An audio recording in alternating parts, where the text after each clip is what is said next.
अल्लाह की खैर से जहां पर दुनिया T20 में 300 प्लस स्कोर कर रही है, हमारे थिंक टैंक 240 करते हुए ही लड़खड़ा जाते हैं। सबसे पहले वक्त बिना ज़ाया किए हम बात कर लेते हैं सैम अयूब की, क्योंकि उसकी बात ज़रा अच्छी है और उसकी तरफ से ज़रा ठंडी हवा आ रही है, लिहाजा हम उसके ऊपर बात करते हैं। सैम अयूब फेबुलस, रिमार्केबल, काबिल Taskeen for the fans of Pakistani cricket team. उसने बड़ी अच्छी कारकर्दगी दिखाई, सेंचुरियन के ग्राउंड में भी उसने अच्छी कारकर्दगी दिखाई थी और मुझे लग रहा था कल रात भी कि शायद इसकी फिर जो है ना मेहनत, उसका समर शायद ना मिल पाए। जिस तरह 2 कैचेस हवा में गए ना, तो मैंने उसको कहा कि भाईजान, दिल में मैंने कहा कि भाईजान अपनी सेंचुरी बना लो, मेहरबानी आपकी। जब आप दूसरे एंड पे चले जाओगे तो फिर आपका कोई भी इस तरह से एहसास नहीं करेगा जिस तरह सेंचुरियन के क्रिकेट ग्राउंड पर नहीं हुआ और आपकी जो सेंचुरी है वो मिस हो गई। तो सैम अयूब ने कल 109 रन्स की इनिंग खेली है, फेबुलस, रिमार्केबल। 119 बॉल्स के ऊपर 112 रन्स के ऊपर उसने अपने कैरियर की पहली सेंचुरी स्कोर की है।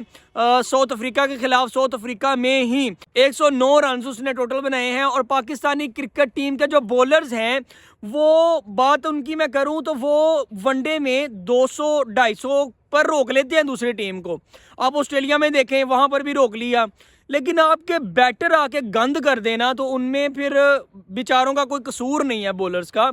और यहाँ पर हम बात करते हैं मिडिल ऑर्डर की, तो हमारे एक लंबे अरसे से खेलते हुए आ रहे हैं मोहम्मद रिजवान, बाबर आजम। अब कामरान गुलाम को तो हमने अभी अभी डाला है, तो मिडिल ऑर्डर में मेरे ख्याल से अब ये आ गए हैं। ओपनिंग की तो जिम्मेदारी संभाली है सैम अयूब ने और अब्दुल्ला शफीक ने, तो उसके अलावा आपके मिडिल ऑर्डर में आ गए हैं। 1 डाउन आता है बाबर आजम, उसके बाद मोहम्मद रिजवान आता है, कामरान गुलाम आता है, मोहम्मद रिजवान आता है।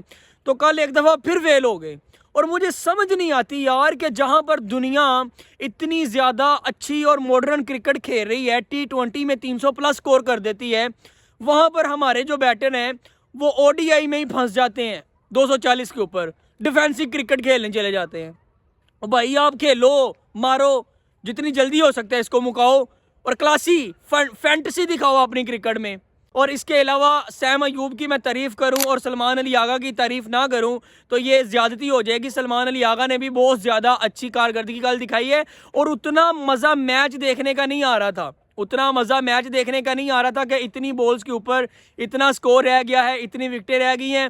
इसका इतना मज़ा नहीं आ रहा था जितना कम्युनिकेशन का आ रहा था दोनों एंड से, कि जो दोनों प्लेयर्स आपस में कम्युनिकेशन कर रहे हैं, साफ आवाज़ आ रही थी, बड़ा मज़ा आ रहा था। जो सैम अयूब और सलमान अली आगा में पहले गुफ्तगू चल रही थी, अगर आपने मैच देखा है तो आपको पता होगा कि किस तरह वो एक दूसरे को परसुएड कर रहे हैं, एक दूसरे को ईजी कर रहे हैं। ठीक है और ठीक है, ईजी हो जा, नॉर्मल हो जा। वो दूसरा कहता है हाँ मैं नॉर्मल हूँ। तो बड़ा मज़ा आ रहा था। और उसके अलावा फिर जब नसीम शाह आया है, तो पहले जब सैम अयूब और सलमान अली आगा खेल रहे थे तो सलमान अली आगा डांट रहा था सैम अयूब को बार बार ना, लेकिन जब नसीम शाह और सलमान अली आगा खेलने के लिए आए हैं तो फिर नसीम शाह डांट रहा है सलमान अली आगा को। ओ की हो गया है, होली कर लो ना, चौका लाना जाए। ओ भाई 21 बॉल्स के ऊपर 16 रन चाहिए, क्या तुम्हें क्या हो गया है। और एक दफ़ा उसने शॉट लगाई, गंदी शॉट सलमान अली आगा ने, और नसीम शाह ने बाकायदा उसको डांटा।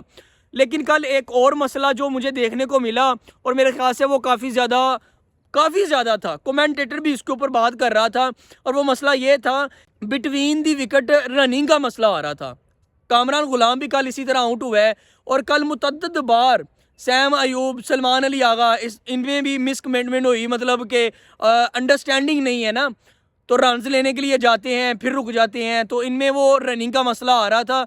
तो इसको दूर करने की ज़रूरत है, इसके ऊपर प्रैक्टिस करने की ज़रूरत है, क्योंकि आज तो ये जो आप खेल रहे हैं मैचेस, ये तो सीरीज़ के मैचेस हैं।